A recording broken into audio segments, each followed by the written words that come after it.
Hey guys, today you join me for episode 7 of KSP A New World, and today we start with a little test. This is a weird looking rocket. Basically, I am being paid to test this Rockomax mainsail engine, and I don't really have anything capable of carrying it to its designated altitude, so I've built this weird looking rocket which, well, I don't know, I just quite like the kind of flat look of the engines, and I didn't want to just have, like, one fuel tank below it because I thought that would look kind of silly.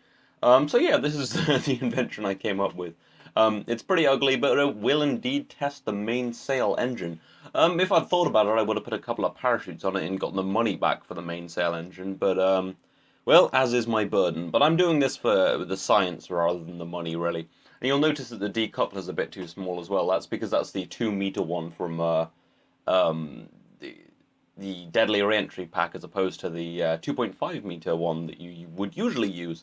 So yeah, we're just going to cruise to altitude. I believe it's we should be traveling at about 120 meters a second. Oh no, between 120 and I don't know, like 300 and something. I can't read that because of my low resolution pre-render screen. Because well, it's Sony Vegas has to play back the raw footage, which is a rather difficult process. I understand. But yeah, we also have to be going, I think, above like 13 kilometers. So yeah, it's just a pretty slow cruise to altitude. I use these three little engines, not because, although now I'm thinking about it, I could have probably done it much cheaper by using one larger one. But this seemed like it gave me quite a bit of control and just generally was a nice way of doing it. So yeah, we're almost at altitude now, and we're at the correct speed. I've been maintaining throttle. I'm tilting over a little bit just to make sure that this slams into the ocean and not my expensive space center. But yeah, now we're at altitude. It's time to test the mainsail engine. And there we go. That's that done. We don't have to fire it anymore. So yeah, you can see I've got this tiny little fuel tank on here. I wasn't going to waste money on fuel. And that's 36 science or 30 science, something like that. I don't really remember. And I can't read small text. Thank you for not being good enough, my computer, to play back raw footage. God damn. Anyway, I am going to attempt to land this just because I might as well. It would be nice to get the money back, I guess. Um, so yeah, just falling back through the clouds. Rather sedate start to this episode. There are quite a few rather interesting things in this episode. Some missions I haven't really been doing a huge amount of. But yeah, I'm just charging up the batteries there, using the engine and burning off most of my fuel, which will probably make this very difficult to land. And it's fine because we're nowhere near any of the expensive equipment of the Space Center, so it'll be fine. We can hit the ground as hard as we like. And I don't know where the transfer stage fell, but I imagine it was killed by the unloading within the atmosphere because it unloads with beyond like 2.5 kilometers. Hmm. For some reason I'm a tiny bit coldy. But anyway, running out of fuel, we hit the ground rather hard, losing most of our equipment. But we get the probe and the aerodynamic nose cone back, so that's something. That's how much will that give me, I wonder? I guess we'll find out, won't we? Through the boring loading screen I should have probably cut out, but didn't because of gross negligence.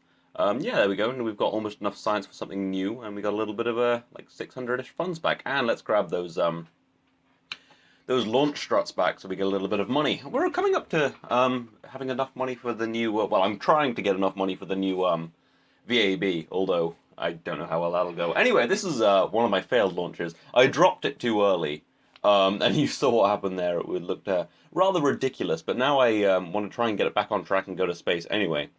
However, I didn't consider the staging, so this might be quite an expensive firework. Uh, But yeah, I got a little confused by something. Then I started going too fast, and then I staged too early, and it turns out that staged the top bit, and that was just a big, just clusterfuck of failure, basically. Then I thought I might as well try and fly this back. It's in a fairing. This was bound for the moon actually, but that didn't go so well, given that the rocket almost fell onto the launch pad. It then pointed the wrong way, went supersonic in the low atmosphere, staged incorrectly, and even if it hadn't staged, then it would have been torn apart by the solid rocket boosters. So yeah. Anyway, let's attach one of these fairings, and so that I have a kind of a wing to try and fly this back a bit. But I don't have a huge amount of control so it would be pretty difficult to actually fly this, and it's aerodynamically stable, basically, and not in the way I want it to be. So there's nothing I can really do except watch this fall to the ground and try and use RCS to maybe get it to the solid ground where I can, where I can maybe salvage bits of it. Yeah, this was a satellite bound for the moon. It's another one of my small ones I'm using right now, just because then Delta V isn't too much of an issue, and it just makes it rather easy while I kind of get reacquainted with small rockets, basically. Annoyingly, a lot of the satellite things aren't that close together, so I can't deploy two at once, which is a little annoying. But anyway, it looks like we're backing onto ground quite well, flying a little bit even, but then we slam into the ground quite hard. The probe seems to survive, but then smashes into the ground rather spectacularly. However, there are a few bits around which I can grab back. But anyway, into 4 times time accelerate with this rocket. This is basically the same as the last one, but hopefully will succeed. We ditch those solid rocket boosters. It's lucky that those solid rocket boosters go the way they do, and they might fall back onto the space center, although I imagine they would be unloaded within the range. But anyway, yeah, this is bound for the moon. It's a moon satellite. We're being paid to put it there. I've taken on a few moon missions, a few moon satellite missions, which very well paying, some of them at least. I think one of them gives me about 100 grand. As I say, I want to get enough money for the for the space center, for the new VAB, so I can have more than 30 parts. Although it is pretty expensive. I think it's about 420,000 credits, and that's a lot of money basically. It's actually quite hard to get on hard mode. So I'm doing all these missions, but then I keep getting things I want to unlock. But I think I should probably just stop unlocking parts and try and get this goddamn new VAB. Anyway, we deploy our fairings and prepare for embarking to the moon. This does have a third stage. It is my standard Python 1 launch vehicle, as you may recognize from last episode. I've started using it a lot because it's a very, very good launch vehicle and isn't too many parts. It does have an upper stage. It's not technically necessary, but it is extra Delta V to ensure the success of this mission. I like to include those on missions that, missions that are very expensive or include humans. Well, not humans, Kerbals. Jeez. What are humans? Some kind of weird pale-skinned alien, I bet. I think I read about them in some kind of weird science fiction. I don't know. I've just gone off on a tangent again. But anyway, let's point this at the moon and go. I finally this is one of my. I'm trying to think if I've done a moon mission with actual patched conics yet. Now I can actually see where I'm going to be. You can see I've got a proper map view, not like my old one where I'd have to kind of eyeball it. But yeah, I basically just do the same thing, burn when I see the moon. But this time I actually have to be a little precise because I need to be going around the other way because that's the way the orbit needs to be. You can see by the way those white dots move around the orbit line. I was hoping that that was an actual indicator of direction. If not, it would have been a rather expensive mistake. But I have a lot of Delta V, as I have said, because I tend to screw up a lot. And rather than having a third launch to put the satellite there, I thought actually the budget probably could handle a third launch, but I would quite like some profit from this because I have things I need to be buying. But yeah, you can see the little satellite there. It also has some RCS, so even if this entire rocket didn't get it into the correct position, it could maneuver itself into the correct position. But I'm sure it will be fine. This is a hugely capable rocket. It's pretty much all I need for my purposes right now. But yeah, hopefully I'll be moving on to some bigger things as we move on. Since the ultimate goal of this is to go to Lathe, we'll need some rather large vehicles one day, I assume. But anyway, it looks like we're in the right orbit. Oh no, we need to do a little... Oh no, yeah, we were in the right orbit, which was surprising. I thought I'd have to be more precise than that. But anyway, we didn't even use any of the fuel from this top stage, but that's fine, because we made a healthy profit. So we'll just detach these stages and prepare the satellite for its transmission of data so that we don't have too many blind sides around the moon. Although this isn't in a synchronous orbit, so it's probably more of a mapping satellite. And it only maps the equator, so that's not particularly useful. But we'll probably be trying to land mainly on the equator at first when we have a not too high a Delta V budget. So that's, yeah, I guess in canon, that's what this is doing. In canon, no, in the story. I don't really know words, but you know what I'm trying to get at. Ah, the annoying freemake symbol from me having to convert this footage. That'll probably be cut out, because I'm not advertising for people who provide decent software. But yeah, I have to convert this footage because of the way it's encoded. Um, yeah, so I have to record this footage, then convert it, then edit it, then render it. So it's a pretty long process, but actually the render takes much less time now I convert it because I've got a pretty nice recording setup. But anyway, enough about my recording deal. Let's think about some science, some new parts. We have the science for some things. I'm thinking jet, so I can take some visual surveys, although visual surveys of Kerbin, which I've been kind of ignoring because I thought a jet would be useful for that. Little did I know at this point, there were no visual surveys of Kerbin, you know, ready to take on. So hopefully we'll have some more in the future.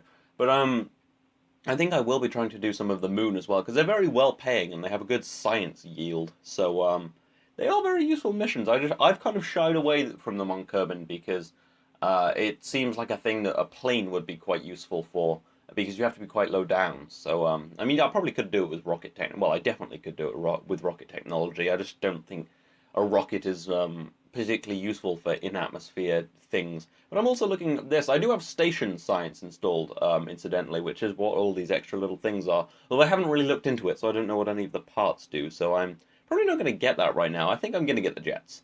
And just unlock a few things, you know, a little minimal because, well, I don't want to unlock all of this because I don't really have the money. Where did I just spend my money on? I seem much poorer than I was. Um, I guess maybe just the research is. Hmm. I don't know. I seem to have a deficit of money there. I guess I bought something. But anyway, there's a few plane parts which won't be put to use for a while, but maybe at some point. Yeah, so this is not really helping towards me paying for a new VAB. But anyway, this is my rocket bound for the moon again. Use it well. It's the same rocket, exactly the same rocket actually. It has the same third stage as well, but its payload is different. This is Ronnie Kerman going to take visual surveys of some things around the moon. I'm not at this point. I wasn't really sure which one I was going for. I have lots of things I could survey from orbit, but nothing. Well, I'll just survey what I kind of see when I get there. Although they're never in like really easy to get to positions. They're always in really weird orbits. So I've brought a lot of Delta V to do a ton of maneuvering because well, I want to be able to maneuver and return home so that Ronnie is not stuck in space. But yeah, we're just going to get into orbit. Yeah, as I said, I do very much like this Python launch vehicle. The boosters are quite nice. They provide a lot of thrust off the launch pad. And I guess those could be upgraded for very heavy payloads, but I doubt you'd get much of a heavy payload inside those 1.75 meter fairings. Oh no, 1.25 meter fairings. They're not particularly spacious, let's say. Um, but anyway, it appears that we are basically in orbit now. The stop-start burning is something you'd never get in real life, is it? You kind of turn it off and turn it on again. Engines only ignite a certain amount of times, usually. Although I imagine there are engines on some probes, I suspect, like Maven, that can um, ignite it, you know, a lot of times, maybe even infinitely. Well, probably not infinitely. They probably just use some sort of I guess hydrogolic fluid or hydrazine or something to light the engines and just carry quite a bit of it. Or you could just have multiple fuse type things, I guess. Actually, I'm not an expert on engine ignition techniques. Most of my knowledge comes from Realism Overhaul, which is a fun set of mods to play around with Kerbal Space Program if you are rather experienced in the game. Um, I should probably do more of that. Although CCAN is not being very nice about installing it. So anyway, on to what's going on in this video rather than potential future videos. I'm thinking I want to go to this bit that I was kind of hovering over there. That sector whatever. It's something I can take and I can inspect from in space, from kind of flying over. So I will need to do some pretty aggressive plane change maneuvers. In actuality, I pretty much do a 180. Funnily enough, as you will see through this, because I've never done this before. I don't think I've ever really needed to fly over a specific location, especially kind of coming with a serious Delta V budget where I have to, come in and fly past and. It's just quite a weird thing to have to do. I've never really done it in Kerbal Space Program much. Obviously, I've flown over a few things, but most of my like bases and stuff are on equators or are just quite easy to get to. So this was quite weird, and you can see how the kind of first time sort of thing it is for me because it I'm kind of just messing around and trying to get this right, and I do a lot of burns because I know I have the delta V, so I might as well just kind of try and get it right. But yeah, I basically do a 180 as you will see.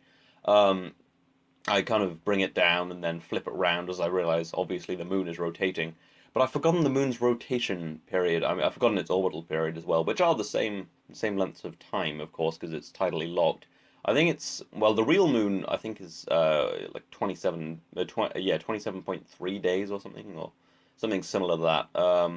But I think this moon is something like 3 days.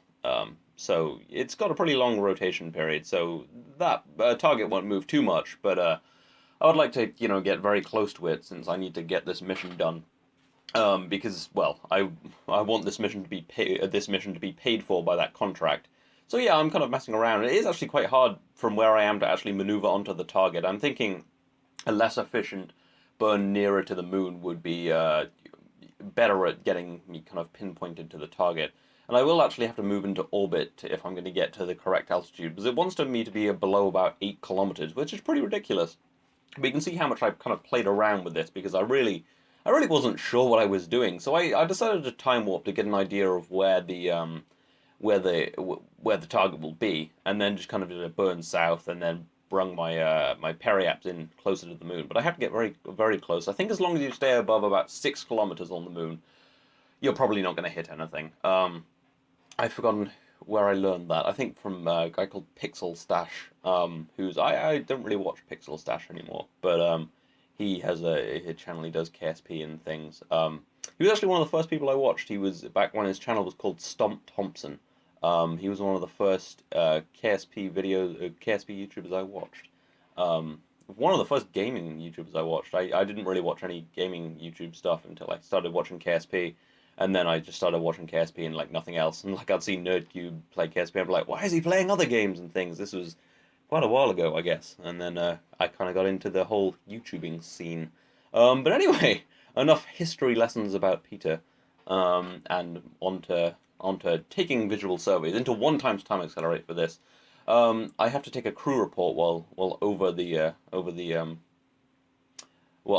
target. My window isn't even pointed at it, so I'm not really sure if what he's going to say. Say maybe he got a feeling of zenness as he passed over the target. But you can see it's saying it's got a little readout telling me it's doing what it's doing, which is good. And now I've completed the mission. It didn't pay me a huge amount, but the science yield was quite good. And when I complete all of these, um, the payout's pretty good. And a lot of them are actually landing at the target, which is quite nice, I think, because well, you go and explore the moon a bit. But I haven't even landed on the moon yet. I've landed a probe on there, but my lander designs are always a little bit wide for 1.25 meter fairings, so that'll be a constraint. So we might not be landing for a while. I don't know. I've got lots of interesting things planned though. Um, I could do a landing. It's not particularly difficult. Or I could do. Well, I'm constrained by parts. This new career mode is in hard mode is quite difficult. It takes you a while to get things, really. I mean, I'm sure many people have done it much better, but I just quite enjoy doing this sort of stuff.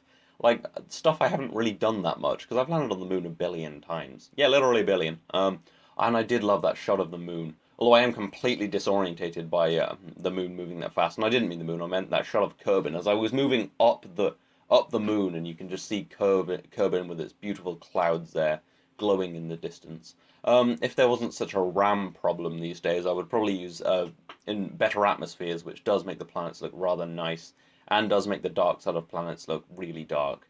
But yeah, I don't want this to crash so much. I'm not using too many mods, but I've got a few nice ones. KW rocketry, environmental visual enhancements. I got station science as well, as I said. I've got deadly reentry, ferrum aerospace, the ambient light mod, which is very good for YouTubing. Because it brightens it a bit, and I do use that every now and again. I think that's most of the mods I'm using. I tried not to use too many, but it's easy to kind of be like, oh, I'll just use a couple of mods, and then be like, oh, wait, now I've got a billion. I tend not to use the mod manager. I'm not a particularly a fan of it. Oh, there's a bit of a blip there. I'm sorry. There's been a night saying goodnight to my mother. Sorry, there was a bit of a blip there. There's this footage got a little cut up.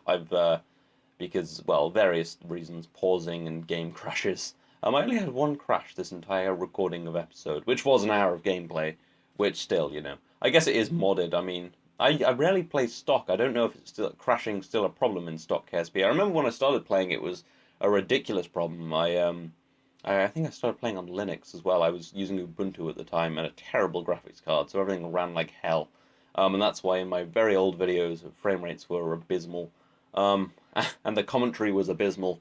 Even more abysmal than it is now, and everything was just awful, and my editing was terrible, and I think the video quality was bad, and because Linux, a lot of the software you get on Linux isn't particularly good. I mean, some of it's obviously very good, but it's not much of a, recording and gaming sort of setup, so yeah, a lot of it was just awful. But, stuff turned around a bit, and it got a little better quality, but not that much. Anyway, let's land on the surface, try and get a little more science, but no science for me, I guess. Anyway, okay, what am I doing now? Oh yeah, okay, another blip there, I'm sorry, I kept cutting up the recording because when KSP crashes, Bandicam loses all of its footage, which is rather annoying, so I will try and smooth those out a little bit, but I think it'll be fine. Anyway, it appears we have enough science for new things. Unlocking many a new thing now. And now we've got a little money. I've got a lot of missions prepared to get some serious money together. Bit of money, get paid, get a new VAB. And we'll be exploring Minmus and things. And actually, I've got plans to send probes to Lunar. I reckon I can do that with 30 parts. Well, I reckon I can do that considering I went to Gilly and back with 4 parts. Still gleaming over my my wonderful accomplishment there. I'm kind of debating over what to get. I kind of want to see what some of these station science things are, but I might look into them a bit more before I just go and spend all my science on them. Because I might just end up with 2 useless things and some lights and batteries, which I don't really need. So yeah, I think those generate. Yeah, I think they generate science and other things. So I'll look into that a bit more. I just kind of installed it on a whim. This looks useful later. And I would like the bigger rockets, but I'd also need bigger fairings. So I think I'm just going to go with this, the science bit that gives me a thermometer and things, because that way I can get more science. Yeah, you can see how much I deliberated. But no, I end up going with the thermometer. Anyway, I hope you've enjoyed this. This has been KSP with Tape. I will see you next time.